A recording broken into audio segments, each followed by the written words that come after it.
Serial killer تانے Tahir novel کی number 13۔ Arthur Parker کی بھکیلی آواز پر وہ مڑ کر اسے دیکھنے لگا۔ یہ تم کیا کر رہے ہو؟ تم نے انویٹیشن ایکسیپٹ کیوں کیا؟ پہلے ہمیں ایلے نہیں مل رہی اور اب روبو فیملی کو سر پر بٹھا لے تاکہ وہ ہمیں ہی کاٹ کر پھینک دے۔ پارکر کافی طیش میں تھا۔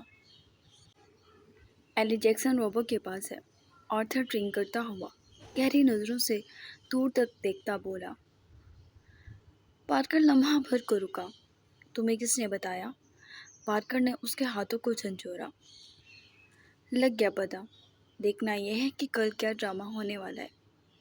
کیا صرف مافیا میں جیکسن روبو کے آنے کی خوشی میں پارٹی ہے، یا پھر وہ اس راز سے بھی واقف ہے جس کے پیچھے ہم بھاگ رہے ہیں؟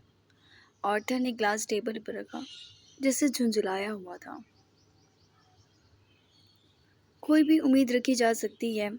کیسے وہ منحوس وہاں تک پہنچی ہے؟ پارکر غصے سے سرخ ہو چکا تھا۔ یہ تو تسلی ہے وہ گونگی ہے، بولے گی کچھ نہیں۔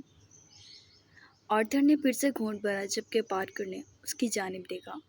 جانتا تو وہ تھا کہ وہ اچانک گونگی ہوئی کیسے تھی۔ ایلے کو یوں ہی چھوڑ دینا خطرہ ہے۔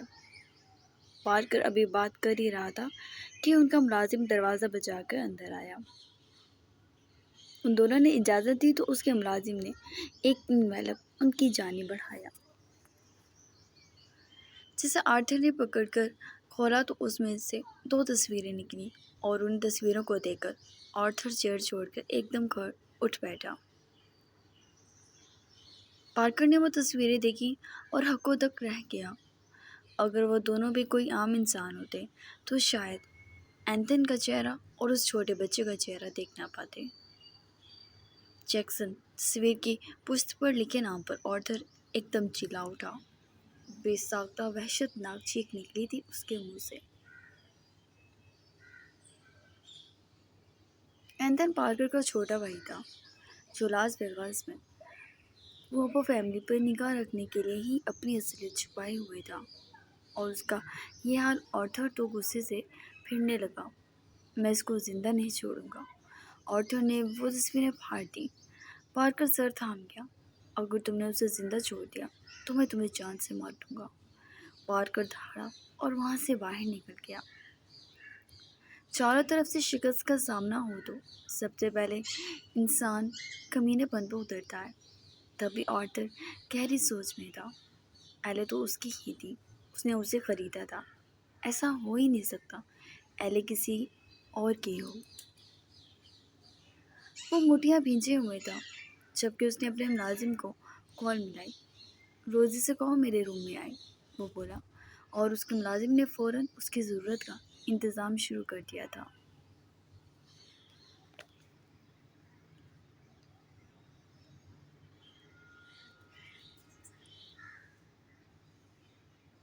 جیک کی ناراضگی عروج پر تھی۔ جیکسن کو ایک کال بھی نہیں آئی تھی۔ وہ اپنے سیاہ اور گرے کمبینیشن کے لیونگ روم میں صوفے پر بیٹھا تھا۔ ایلی ابھی تک روم میں ہی تھی۔ وہ لیپ ٹاپ پر کچھ کام کر رہا تھا۔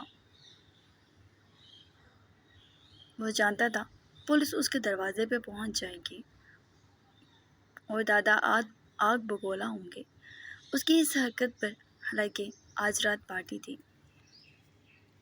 وہ چیزوں کو ہینڈل کرنا چاہ رہا تھا اور اس سے بہتر کچھ نہیں تھا وہ لاس ویگاس سے فوراً نکل جائے۔ وہ اٹھا جیک کو کال کی۔ اس نے فون نہیں اٹھایا۔ وہ سرد نظروں سے موبائل کی اسکرین کو دیکھنے لگا اور پھر اس نے جیمز کو کال کی۔ جیمز نے کال پک کر لی۔ کہاں ہو تم؟ وہ پریشانی سے پوچھ رہا تھا۔ اپنے گھر، اس نے جواب دیا۔ تمہارا دماغ خراب ہو جاتا ہے جیکسن، کنٹرول کیوں نہیں ہے خود پر تمہارا؟ تم جانتے ہو اب پولیس کچھ ہی دیر میں انویسٹیگیٹ کر کے تمہارے مینشن پر ہوگی۔ وہ بھڑکا۔ جانتا ہوں، وہ شانے اچکا گیا۔ جسٹ بہیو، تمہیں اپنا رویہ بدلنا ہوگا جیکسن۔ پولیس تمہیں لے گی تو پارٹی میں کون آئے گا؟ پارٹی میں ایلی کے سر پہ جو تاج رکھا جانا ہے، جب اس کا مافیا کنگ اس کے ساتھ نہیں ہوگا تو وہ کس کی ہوگی؟ جیمس نے اسے حقیقت کا آئینہ دکھایا۔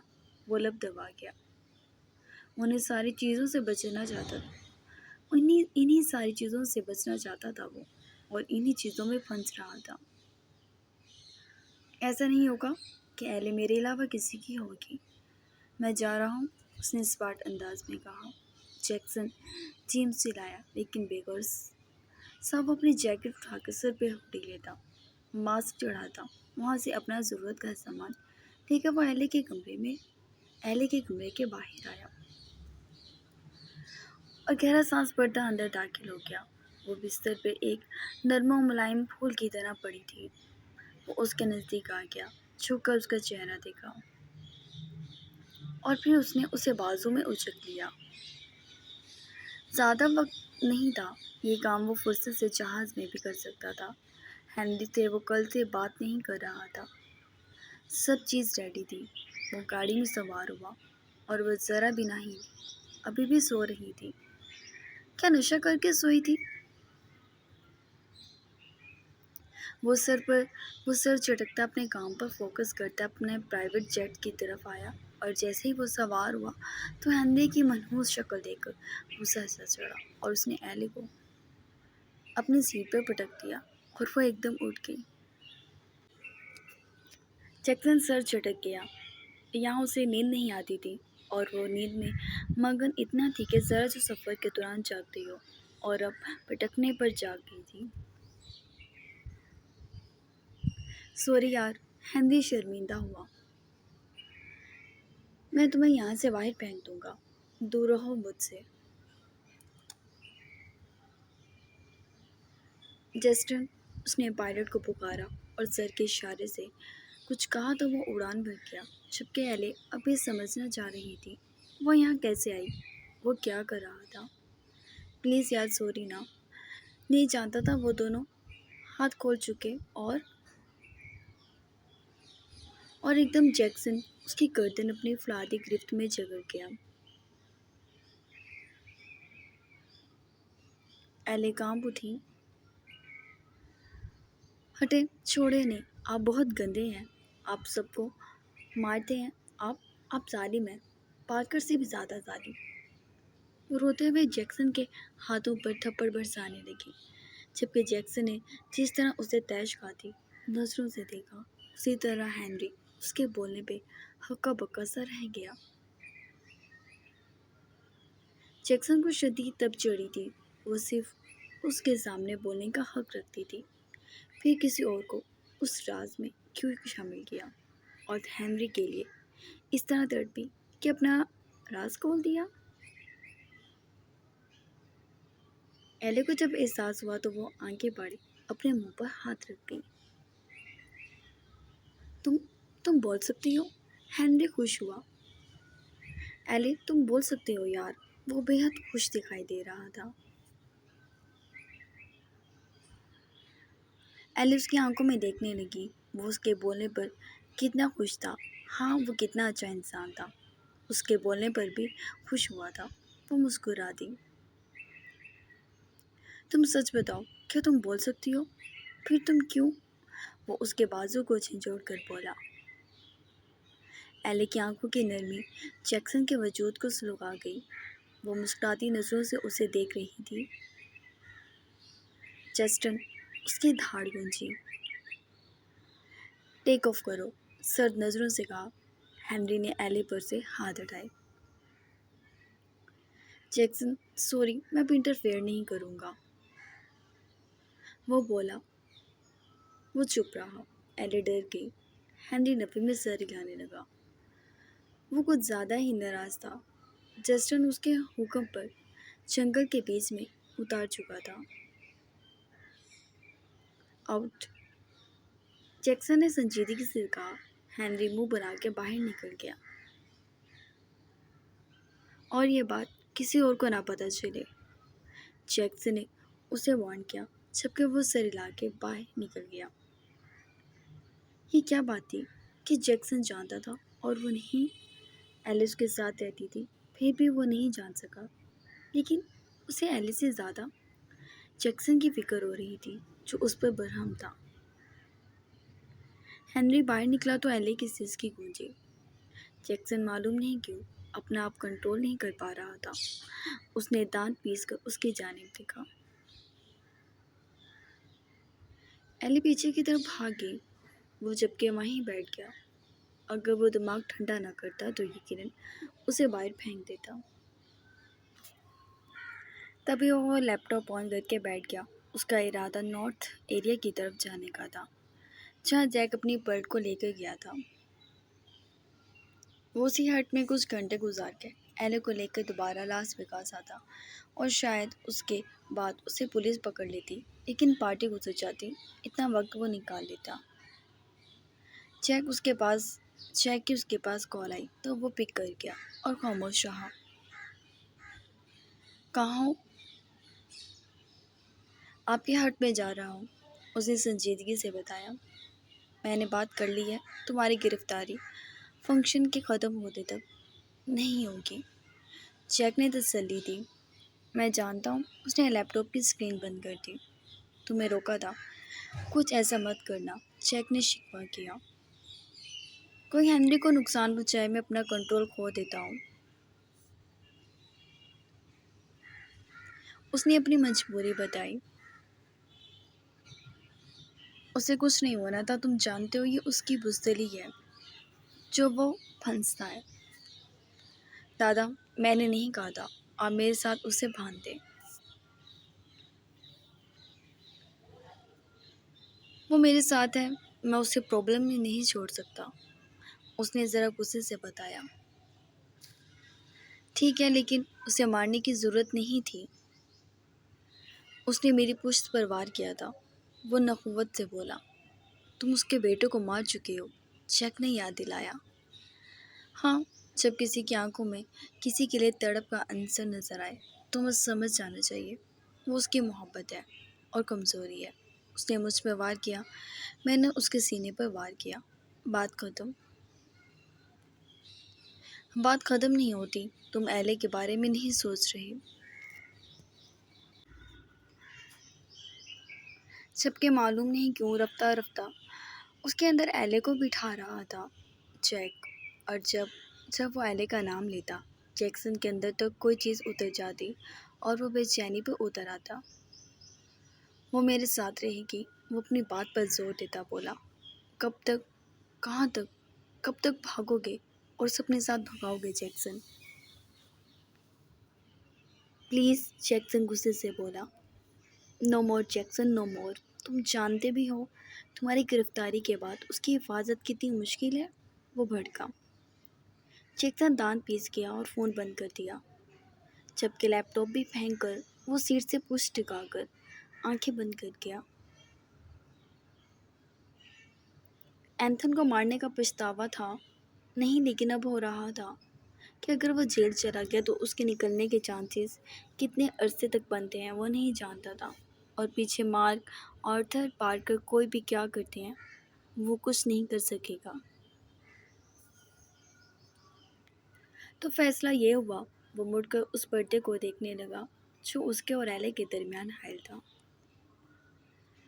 میں گرفتاری نہیں دوں گا، وہ بڑبڑایا، اور پھر پرسکون ہو کر اس نے سیٹ سے ٹیک لگا لی۔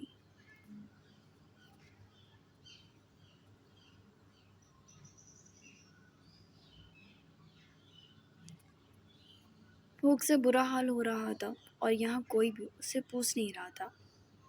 خیر تھا ہی کون، بس ایک ظالم شخص۔ وانسو بہاتی باہر دیکھنے لگی۔ ان مہینوں میں بھی برف باری کہیں ہوتی تھی، وہ یہ جانتی نہیں تھی۔ کھڑکی کے باہر ہوتی برف باری اس کو ایک دم اس کی طرف متوجہ کر گئی تھی۔ وہ اشتیاق سے باہر دیکھنے لگی، لیکن برف کو آخر کتنی دیر دیکھ سکتی تھی، اور اس کی بھوک دوبارہ چمک اٹھی اور اسے چار نہ چار اٹھنا ہی پڑا۔ وہ باہر جھانکنے لگی، اس کا سر سیٹ پر دکھائی دے رہا تھا۔ وہ بھوک سے بے ہوش ہو جاتی، تبھی ہمت کر کے اس کے پاس جا کے کھڑی ہو گئی۔ جیکسن جو آنکھیں بند کیے ہوئے تھا، اس نے آنکھیں کھولی نہیں، البتہ احساس ضرور ہو گیا تھا کہ وہ پاس کھڑی ہے۔ اس نے سر اٹھایا اور اسے نہیں دکھ رہا تھا، وہ سو گیا تھا۔ وہ خوشگوار حیرت سے دیکھنے لگی۔ ہاں شاید اس نے اس کے آگے ہاتھ لہرائے، تب بھی اس کے وجود میں جنبش نہیں ہوئی اور وہ مطمئن ہو گئی۔ لیکن وہ کا کیا کرتی؟ اسے جھنجھوڑ کر اٹھا دے یا کچھ اور؟ اف یہ بھوک! وہ بھی آگے بڑھتی اور جسٹن سے کہتی کہ اسے کچھ کھانے کو دے کہ اس کی کلائی جکڑی گئی۔ جھٹکے سے اسے کھینچا تو وہ اس کی ٹانگوں پر بیٹھ گئی۔ اکھلا کر اٹھنا چاہا مگر جیکسن نے اسے اٹھنے نہیں دیا۔ بھوک لگ رہی ہے؟ وہ سوال کرنے لگا۔ ایلے سے خود سے اتنے قریب سہ نہیں پا رہی تھی۔ گڈ، اچھی بات ہے، کھانا کھا لو، کیونکہ ابھی تم نے اس بات کا حساب بھی دینا ہے کہ تم ہنری سے کیوں بولی۔ وہ اسے کھڑا کرتا بولا اور جہاں ایلے تھی اس طرف آ گیا۔ وہاں یہ ایک فریزر رکھا تھا، چھوٹا تھا، لیکن جب جیکسن نے کھولا تو وہ ٹھیک سے خوش بھی نہ ہو سکی تھی، اس کی پچھلی بات کی وجہ سے۔ اس نے اسے دکھایا کہ یہاں کھانے کے لیے چیزیں موجود ہیں۔ جیکسن نے اس کی جانب بسکٹس اور چاکلیٹس بڑھا دی۔ ایلے نے ہاتھ نہیں بڑھایا۔ میرے ہاتھ سے کھانا ہے، وہ سنجیدگی سے بولا، جبکہ ایلے نے جلدی سے وہ چیزیں تھام لی اور اس کی جانب سے رخ موڑ لیا تو وہ باہر چلا گیا۔ ایلے پریشانی سے بسکٹ کھول کر کھانے لگی۔ غلطی تو اس سے ہو گئی تھی، وہ راز اپنا ہی کھول چکی تھی۔ یہ راز کھلنا تھا، شیک تو نہیں تھا۔ وہ پریشانی سے اگلے 1 گھنٹے میں فریزر کو تقریباً آدھا کر چکی تھی۔ اسے علم نہیں ہوا اور جب جیکسن دوبارہ آیا تو وہ سیدھی ہو گئی۔ اس کے گرد چیزوں کے ڈھیر سارے شاپرز تھے۔ جیکسن نے سب سے گندگی دیکھی تھی۔ ایلے نے جلدی سارے شاپر اٹھا لیے۔ جیکسن نے ڈسٹ بین کی طرف اشارہ کیا اور وہ شرمندگی سے وہاں پہنچ گئی۔ پلٹی تو اس جگہ پہ جیکسن لیٹ چکا تھا اور آنکھیں بند کر کے اس نے لائٹس بھی بند کر دی تھیں۔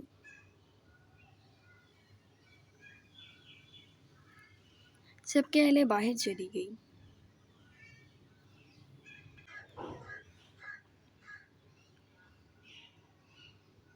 خاک پی کر نیند نہیں آنا تھا کیونکہ کچھ اور تو وہ نہیں کر سکتے تھے اور اس کا لیپ ٹاپ بڑا تھا، لیکن بس ڈر لگا کہ کہیں ایسی تصویریں دیکھنے کو نہ ملے جنہیں وہ دیکھ بھی نہ سکے۔ وہ کچھ دیر یوں ہی بیٹھی رہی اور پھر جسٹن کے پاس آ گئی۔ مزہ سا آیا یہ دیکھ کر کہ پین کیسے چلتا ہے۔ جسٹن اسے مسکرا کر باتیں کر رہا تھا اور کوئی اندر سلگ رہا تھا۔ معلوم نہیں وہ کس چیز کا انتظار کر رہا تھا۔ وہ تھک کر دوبارہ آئی تو نیند آنے لگی اور وہ سکڑ سمیٹ کر بیٹھ گئی اور سو گئی۔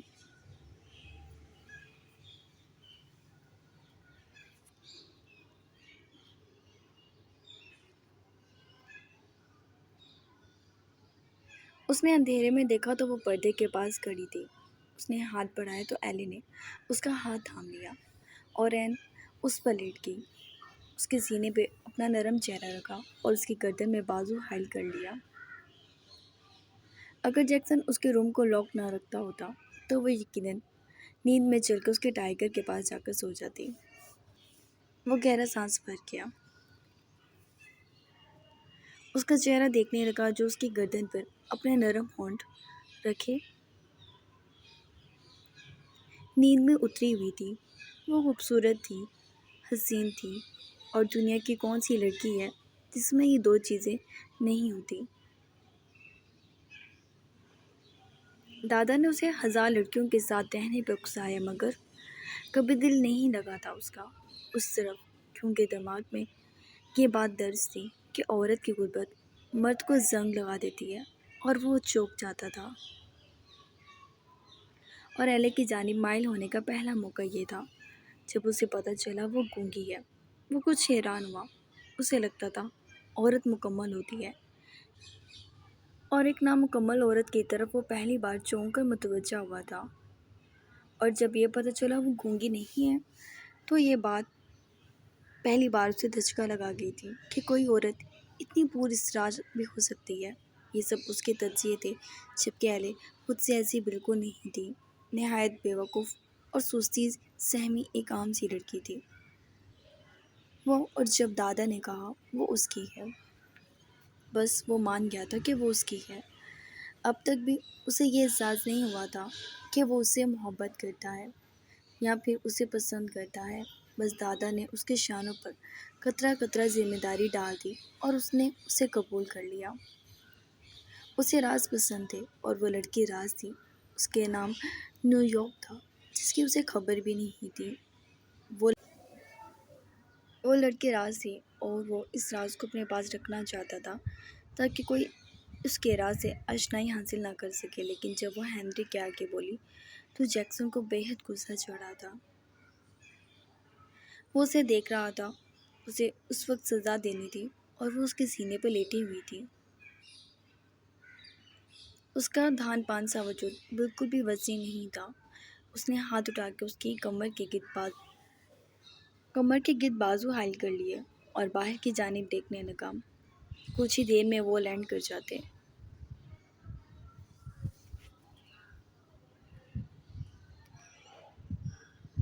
پارٹی کے لیے تیار ہو رہے ہو؟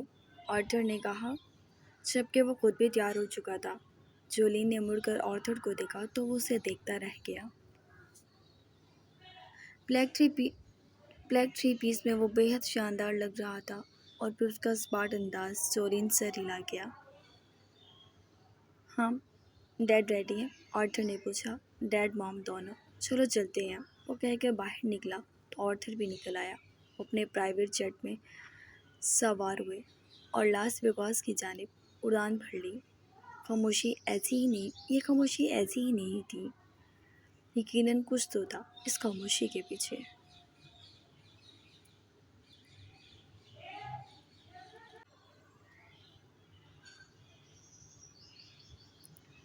نیند سے اٹھی تو تھک کر منہ بنا گئی۔ وہ بس سوتی رہتی تھی، کوئی کام نہیں تھا اس کے پاس اس کے علاوہ۔ وہ اٹھی اور نگاہ کھڑکی سے باہر گئی۔ وہاں برف باری ہو رہی تھی۔ ان مہینوں میں ایسا تصور تو خواب ہی ہو سکتا تھا۔ وہ جلدی سے بھاگتی ہوئی دروازہ کھول کر باہر نکل گئی اور ٹھٹر ہی گئی۔ اف، بہت سردی تھی۔ وہ دونوں بازو ایک دوسرے کے گرد لپیٹ گئی،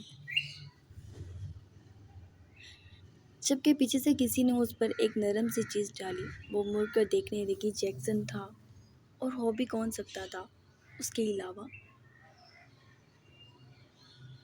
اس نے ایک شال نما چیز ڈالی تھی اس پر۔ ایک دم کافی گرم سا اور سکون کا احساس ہوا تھا، اور وہ دور ہو گئی، جبکہ جیکسن البتہ سگریٹ سلگاتا اس کے پاس ہی کھڑا تھا۔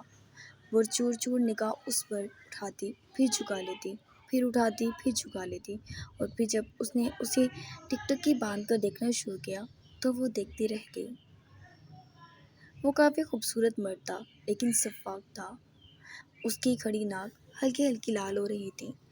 ہنری اس کے مقابل میں کچھ بھی نہیں تھا۔ اس کے سرخ ہونٹ پہلی بار کسی مرد کے ہونٹ اس طرح سرخ دیکھے تھے، جبکہ اس بیوقوف وہ یہ سمجھ نہیں آ رہا تھا یہاں ٹمپریچر ٹھنڈا ہونے کے باعث سردی سے یہ سب ہو رہا تھا۔